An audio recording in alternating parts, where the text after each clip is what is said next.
आप सब लोगों को मेरा नमस्कार।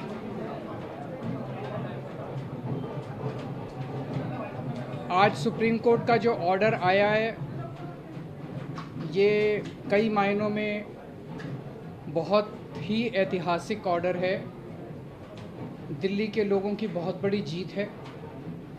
दिल्ली के लोगों के साथ जो अभी तक अन्याय होता आया उनके साथ माननीय सुप्रीम कोर्ट ने न्याय किया है।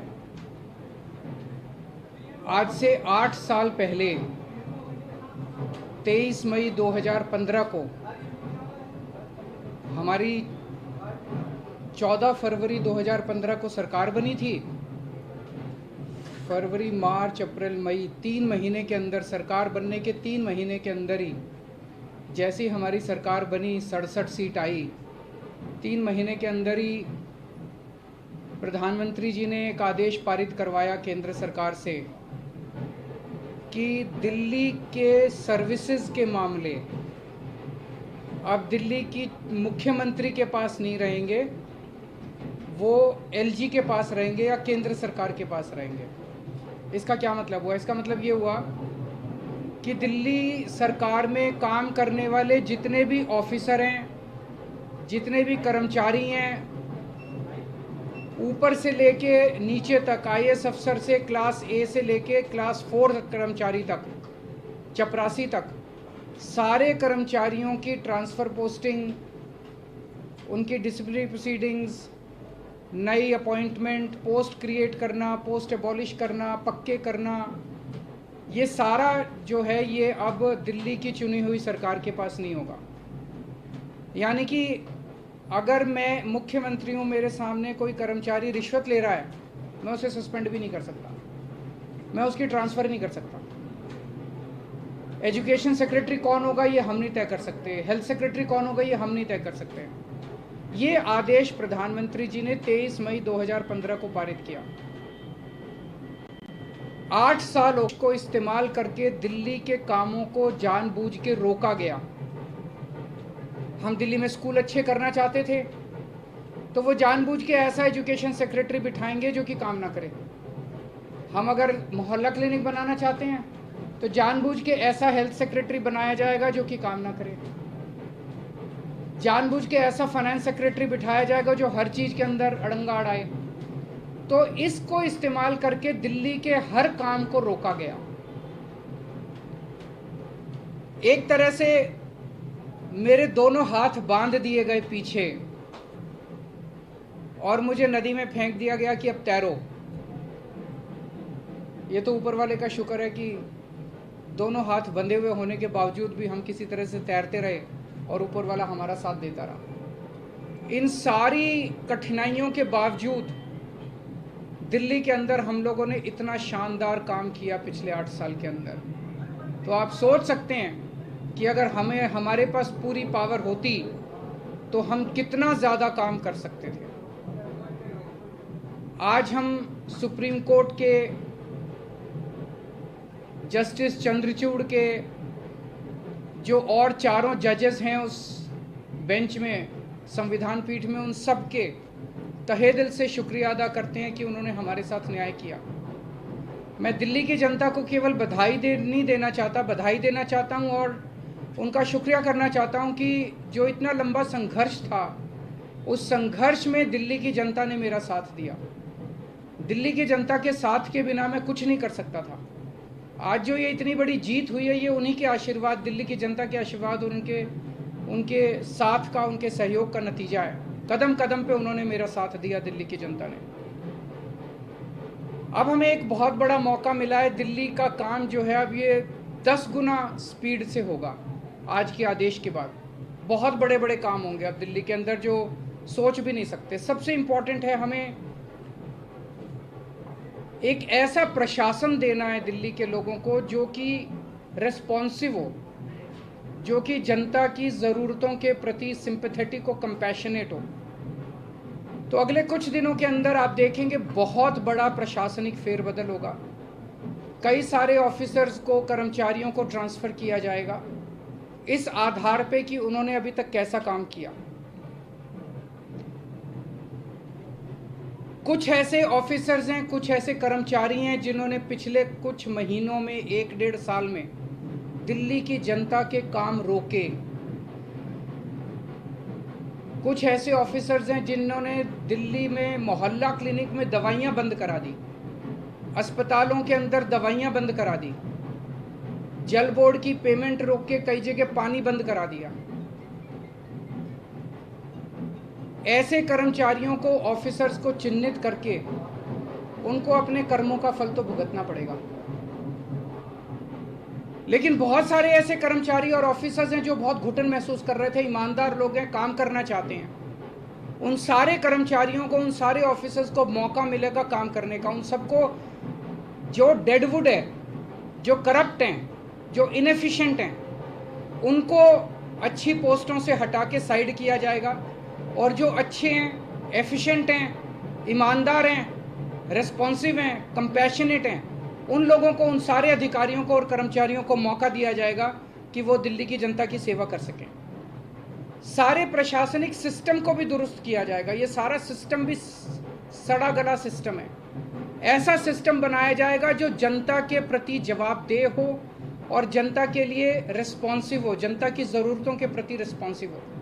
तो व्यवस्था के अंदर जितनी कमियां हैं, इन सारी कमियों को दूर किया जाएगा। तो पूरे सिस्टम को और ऑफिसर्स को और कर्मचारियों को जनता के प्रति जवाबदेह बनाया जाएगा और जनता के लिए रिस्पॉन्सिव बनाया जाएगा।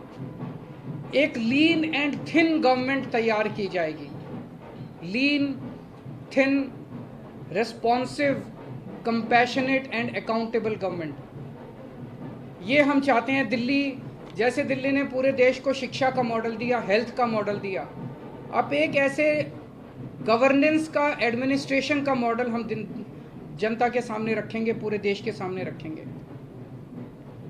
मैं देखता हूं कि कई ऐसी पोस्ट्स हैं जिनकी ज़रूरत नहीं है। उनमें कोई भी कर्मचारी या अधिकारी बैठ के जनता की 4 अड़चनें ही लगाता है। अगर वो ना रहे तो ज़्यादा अच्छा रहेगा।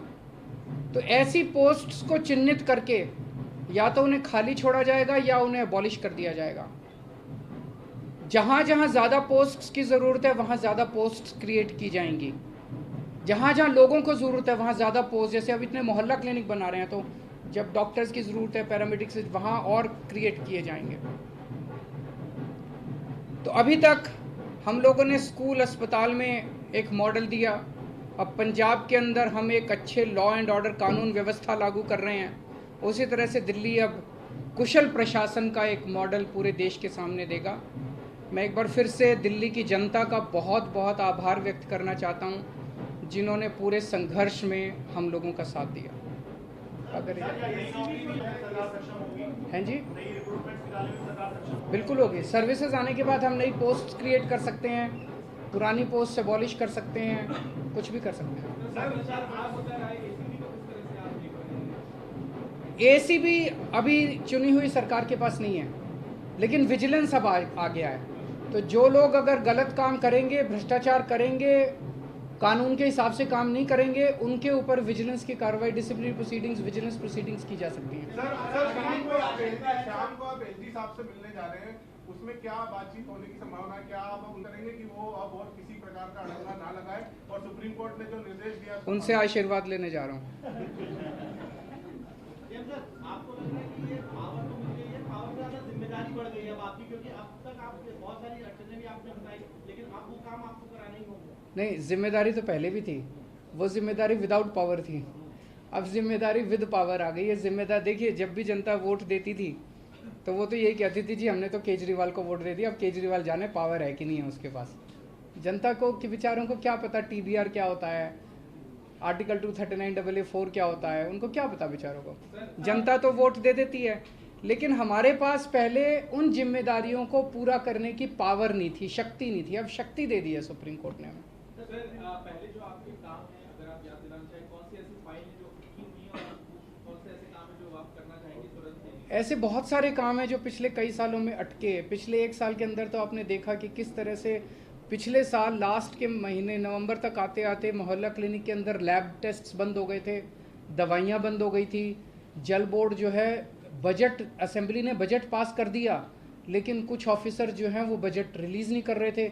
हर डिपार्टमेंट का गला घोंट दिया गया था अफसरों को के ज़रिए, वो अब बंद हो जाएगा। अब जितने जो असेंबली के अंदर हम बजट प्रेजेंट करते हैं और जो जनता की बात रखते हैं, वो सारी चीज़ें अब हम कर पाएंगे। सर, अधिकारियों की मीटिंग आपने बुलाई है, बड़े अधिकारियों, क्योंकि कहा जाता है कि एजी की यदि अब तक सीएस काम करते रहे तो क्या उन्हें मीटिंग के लिए आपने बुलाया? ज़रूर बुलाएंगे, अब आने वाले टाइम में मीटिंग्स तो होती रहेंगी। सर, अभी हाल के दिनों में बहुत सारे ऐसे फैसले एलजी ने लिए जो कि मतलब सरकार के अधिकारों का उल्लंघन करके खुद से लिए गए। क्या अब उन फैसलों को रिव्यू भी किया जाएगा? वो फैसले कई सारे गलत हैं, इनफैक्ट कई सारे तो सुप्रीम कोर्ट में पेंडिंग है। कल एल्डरमैन का केस आ रहा है सुप्रीम कोर्ट के अंदर, ट्यूसडे को डीआरसी के चेयरमैन की अपॉइंटमेंट का केस आ रहा है, फिनलैंड जो हमारे टीचर्स को नहीं जाने दिया उसका केस सुप्रीम कोर्ट के अंदर पेंडिंग है। जब मेंशन ही किया था हमने ये केसेस तीनों, तो सुप्रीम कोर्ट की टिप्पणी काफ़ी तल्ख थी कि ये कैसे एलजी साहब रोक सकते हैं। एल्डरमैन की अपॉइंटमेंट बिल्कुल गलत हुई है। जो डीआरसी के चेयरमैन 4 महीने से फाइल एलजी साहब के पास पड़ी हुई थी, एलजी साहब ने अपॉइंटमेंट नहीं होने दी, तो हमें सुप्रीम कोर्ट जाना पड़ा। मुझे लगता है कि अब इतना सुप्रीम कोर्ट जाने की, हाई कोर्ट जाने की ज़रूरत शायद ना पड़े। अब शायद हम अपने स्तर के ऊपर ही कई सारे निर्णय ले सकें। तो बहुत सारी चीजें ऐसी कही गई जिसमें ये भी कहा गया कि केंद्र जो है वो राज्य सरकारों की जो ताकत है, पावर है, वो छीने ना छीने, इस तरीके की आगे के लिए नजीर। मैं यही कहना चाहता हूं कि केंद्र सरकार एक तरह से, प्रधानमंत्री जी खासतौर एक तरह से पिता समान होते हैं। जैसे परिवार में पिता होता है, पिता समान होते हैं। पिता की जिम्मेदारी होती है कि सारे बच्चों को अच्छे से उनका पालन पोषण करें। अगर दिल्ली में आम आदमी पार्टी की सरकार है तो वो हमारे भी प्रधानमंत्री हैं, हम भी उन्हीं की तरफ देखते हैं। चाहे बीजेपी की किसी राज्य में सरकार है, किसी में कांग्रेस की सरकार है, किसी में आम आदमी पार्टी की सरकार है, वो सारे के सारे प्रधानमंत्री को एक तरह से पिता समान देखते हैं कि भाई ये कोई मुसीबत आएगी तो हमारी मदद करेंगे। लेकिन अगर जैसे ये 23 मई 2015 को आदेश पारित करके दिल्ली सरकार की पावर छीन ली गई, 8 साल तक हमें बिना पावर के काम करना पड़ा, काम रुक गया, किसका फायदा हुआ? आज सुप्रीम कोर्ट ने साबित कर दिया कि ये गलत था, ये ऑर्डर बिल्कुल गैर संवैधानिक ऑर्डर था। जितनी सख्त लैंग्वेज के अंदर सुप्रीम कोर्ट ने बोला है, उससे ये साफ जाहिर है कि ये ऑर्डर केंद्र सरकार का बिल्कुल गलत था। तो इतना गलत ऑर्डर उन्होंने पास किया, तो उसका मतलब तो यही था कि आम आदमी पार्टी की दिल्ली की सरकार को फेल करना उसका मकसद था, और तो कोई मकसद नहीं था।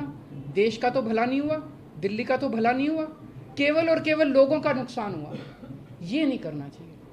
चुनाव में लड़ते हैं, राजनीति कर लो, चुनाव में एक दूसरे को जो बोलना है बोल लो, लेकिन चुनाव खत्म होने के बाद चाहे कोई बीजेपी की सरकार है, चाहे कांग्रेस की सरकार है, आम आदमी पार्टी की, हम सबको मिलकर काम करना चाहिए।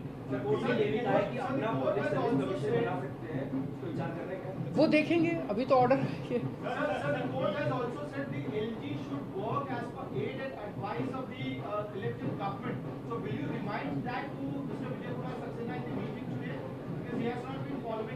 जब उनका आशीर्वाद लेने जा रहे हैं तो सारी चीज़ों पे आशीर्वाद है जी, मिलके काम करेंगे। बीजेपी के नेताओं को बयान ऐसा भी आ रहा है कि अभी संसद भी है, संसद में कानून भी बन सकता है, अगर गलत तरीका तो उसमें बदलाव कर देंगे, बड़ी बेंच के पास भी जाया जा सकता है। ये पहले भी कोर्ट में दलील दी थी कि नौ बेंच के पास जाया जा सकता है इस मामले को लेकर। क्या मेरे ख्याल से अब लार्जर बेंच नहीं, आज उन्होंने क्लियर कर दिया। 5 जज बेंच को अगर रेफर करना होता तो वो आज ही कर देते, तो लार्जर बेंच का ऑप्शन नहीं है। मेरी अब उनसे यही निवेदन है, यार अब हमें काम करने दो, इतना टाइम तो खराब कर दिया। अगर आपने दिल्ली पे राज करना है तो दिल्ली के लोगों का दिल जीतो ना, कि अगली बार आम आदमी पार्टी को वोट ही ना दें लोग। ऐसा काम करो, मतलब काम में टांग क्यों उड़ा रहे हो? जब तक हमारी सरकार है हमें काम करने दो, कल तुम जीत लेना, तुम काम कर लेना, टांग तो नहीं अड़ानी चाहिए। सर, महाराष्ट्र का जो फैसला आया है, बस की फाइल आपने पहले भेजी थी, कुछ दिन पहले ही कस्टमर सामने की कंप्यूटर फाइल आप भेज चुके हैं, 2 फाइल लेटेस्ट आपने भेजी है, क्या आपका जवाब आ गया है या अभी आया नहीं? कानून के अंदर एलजी साहब के पास 7 दिन का टाइम होता है, तो वो भी मैं आज उनसे रिक्वेस्ट करूंगा कि 7 दिन में क्लियर करना चालू करें फाइलों। सर, महाराष्ट्र का जो फैसला आया है उसमें भी राज्यपाल की भूमिका को बहुत ही, मैंने उसको पूरा पढ़ा नहीं है, मैं अपना फैसला सुनने के बाद मैं थैंक यू सो मच।